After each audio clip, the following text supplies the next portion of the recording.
Assalamualaikum warahmatullahi wabarakatuh. Bagaimana kabar semuanya hari ini? Dalam keadaan sehat semuanya kan pastinya? Sebelumnya, perkenalkan, nama saya Muhammad Dava Petra Indra Kusuma, biasa dipanggil Dava, selaku budayawan yang berasal dari daerah istimewa Yogyakarta. Saya di sini akan bercerita sedikit mengenai tari jatilan. Pasti bagi kalian yang khususnya tinggal di daerah Jogja, sudah begitu familiar dengan apa itu tari jatilan. Dulu, saya sewaktu kecil, hampir tiap sore bersama teman-teman jatil atau nari jatilan bersama teman-teman di pendopo kampung. Dan kami juga berpura-pura untuk dadi atau dalam bahasa Indonesia sering disebut dengan kesurupan. Bagi yang belum mengerti apa itu jatilan, jatilan berasal dari dua kata dalam bahasa Jawa, yaitu yang berarti jan yang merupakan benar-benar dan til-tilan yang berarti banyak gerak. Kesenian ini lebih banyak dikenal dengan sebutan kuda kepang atau kuda lumping. Salah satu wilayah Indonesia yang melestarikan kesenian jatilannya adalah di daerah istimewa Yogyakarta. Nah, kalian semua pasti hanya tahu bahwa jatilan itu hanya tarian biasa. Ternyata ada sejarahnya juga. Kesenian jatilan menggambarkan kisah prajurit Mataram yang sedang mengadakan latihan perang atau geladen di bawah pimpinan Sultan Hamengkubuwono yang pertama.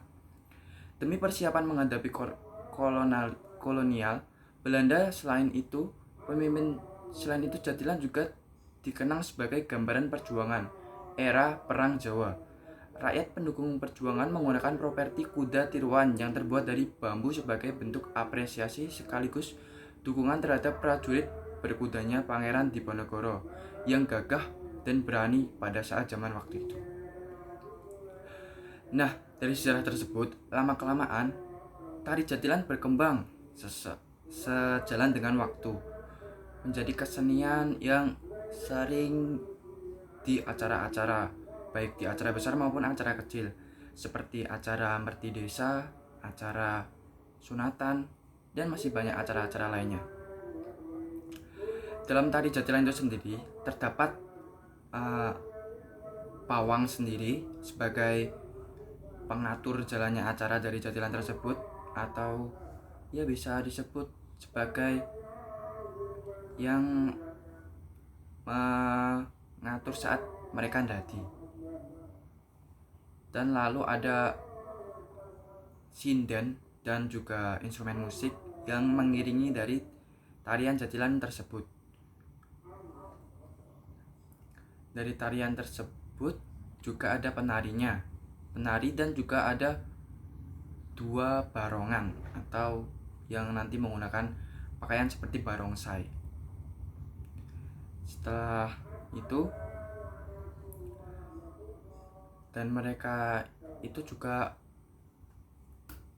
mencakup menjadi satu, baik dari pawang, penari, penyanyi atau sinden, dari instrumen musiknya, dan juga barongan itu sendiri.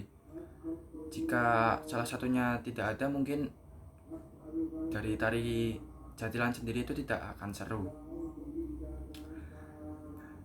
Dari itu prosesnya sendiri, jatilan itu pada awalnya ada 6 orang yang mengenakan baju prajurit yang berjejer berhadapan-hadapan 3-3.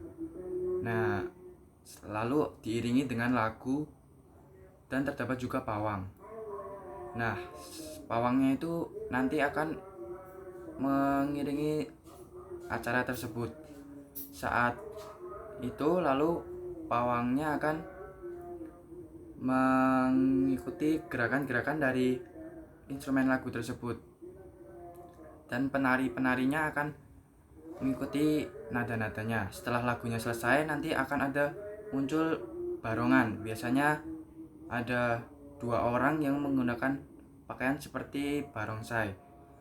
Setelah itu mereka semua akan berkumpul menjadi satu, lalu akan memecah dan terjadilah dadi alias kerasukan. Para penari jatilan mampu melakukan gerakan atau atraksi berbahaya yang tidak dapat dicerna oleh akal manusia. Sebagai contoh adalah memakan dedaunan, memakan beling, bahkan menyayatkan pedang-pedang ke tubuhnya. Setelah agak sekian lama, pawang akan menyadarkan mereka secara satu persatu, baik itu dari yang tua. Setelah satu persatu mereka akan selesai dan acara jadilan pun selesai. Sekian presentasi dari saya, kurang lebihnya mohon maaf. Assalamualaikum warahmatullahi wabarakatuh.